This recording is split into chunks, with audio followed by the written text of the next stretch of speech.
There was one thing. There was one thing that I hope I remember, that I hope I keep in mind, that I act in accordance with.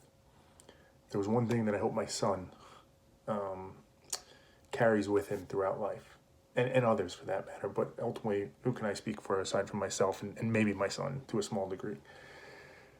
It's understanding, accepting, and acting in accordance with the idea that I might be wrong and I don't know it. I might be wrong. I might be missing something. I may not understand something as well as I think I do, but my mind is not going to recognize that. Now, that seems like a weird thing, right? It seems weird on a number of levels. It seems weird to say, to have this kind of working, most important thing being that I'm questioning myself or that I'm thinking that I'm not as good as I think I am, right? It seems almost negative. It seems like there's an insecurity issue or a confidence issue. And maybe that's true. It also might be weird because it seems contradictory, and it is, and that's why it's so important. Contradictory in that I'm trying to remind myself of something that I'm telling myself my mind is already not going to let me remember. And that's the point.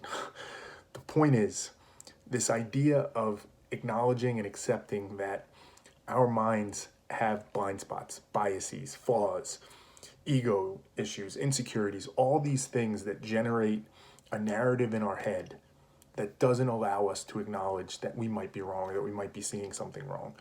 Well, then how do you overcome that, right? How do you're telling me that your mind's going to stop you from realizing that, yet you want me to realize it and remember it. And it's almost as if you have to detach yourself from it. It's a fundamental principle that you have to follow above everything else. It doesn't matter what you believe. You have to remember that you cannot trust your mind implicitly.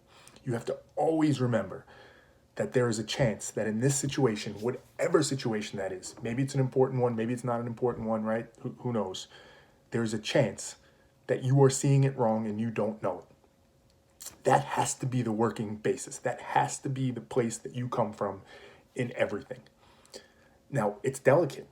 There's a balance to be struck there. You can go too far to one side, right? You can go too far on the one side and question everything and never have any confidence or conviction and never take a stand and never believe in anything and never take an action. And that's a problem. And that's not what I'm recommending. You can obviously go too far the other way and believe that everything you think is right, have absolute certainty, think you never need any new information, you're never going to change your mind, never question yourself, and think you always see it exactly the way it is. And that's obviously a problem, right? And that's not the way you want to go. It's finding that balance, but it has to be rooted in the idea that you accept the idea that you might be wrong and you don't know it. Because I think too often what people grab onto is that they accept, yeah, I might be wrong. I might be wrong. I acknowledge that. I'm not perfect. None of us are perfect. Could be wrong. But they think they're going to know it. They think they're going to spot it when it happens. And that's the problem. And I say this somewhat bluntly, but I think it's accurate. And I'll say it for myself as well as for anybody else. The arrogance in that. And once you realize that word is the right word, because a lot of people will react to that word. What do you mean arrogant?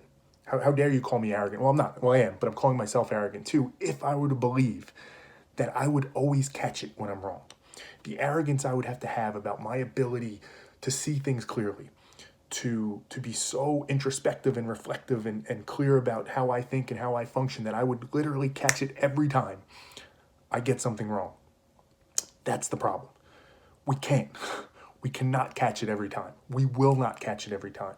And if we're lucky, the times that we're wrong, it doesn't really matter. It doesn't have much of an impact. Maybe the issue isn't that important. Maybe the impact we can have on that issue isn't that great.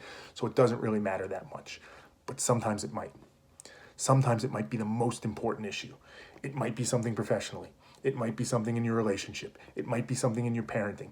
It might be something in society. Who knows what the thing is? That's why all I ask of myself, and that's all I can ask it of, but I hope others at least consider it, is no matter the situation, no matter the context, accept the idea that you might be wrong and you don't know it. Accept the idea that your mind does not want to tell you when that situation happens because it's uncomfortable, because it's painful, because it's embarrassing, because it makes us feel bad, because we think we're not good enough then, because we want to be good enough, because we want to be better, for all the obvious reasons. Or the toughest time is because it's justified. it seems logical to believe that we're not wrong. We feel like we've done the work. We feel like we've thought about this enough. We see the dynamics of the situation, and it's completely reasonable for me to believe the thing I believe is right. Everything seems to add up that way, and it might be. You might be right. That's why I'm asking just to consider the idea that this could be that situation where you don't know it, you don't realize it, because it's going to look exactly the same. That situation where you get it all exactly right, and you see it, and it's right, and you feel like it's totally justified, and the situation where you're missing something, where your mind's lying to you, where you have a blind spot, right? Where your insecurities don't allow you to acknowledge the truth of a situation and acknowledge that you might be wrong, whatever it might be. In that moment, those two situations are going to look exactly the same. They're going to feel exactly the same. You're going to feel like, I got this. There's nothing more I need to do. I don't need to entertain that person. I don't need to consider the other side. I don't need to treat them as reasonable because I have this. And you don't know which of those two situations it is.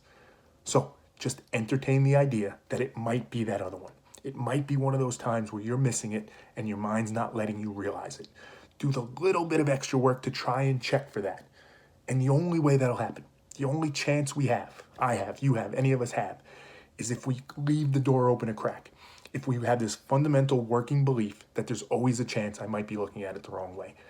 Doesn't guarantee anything. We might still miss it, but at least it gives us a chance. If we do that little extra check, if we ask somebody that we respect, if we challenge ourselves and question it and think a little bit more about it, if we read up a little bit more on that topic, whatever it might be, it gives us a chance. And I think that's the best we can hope for.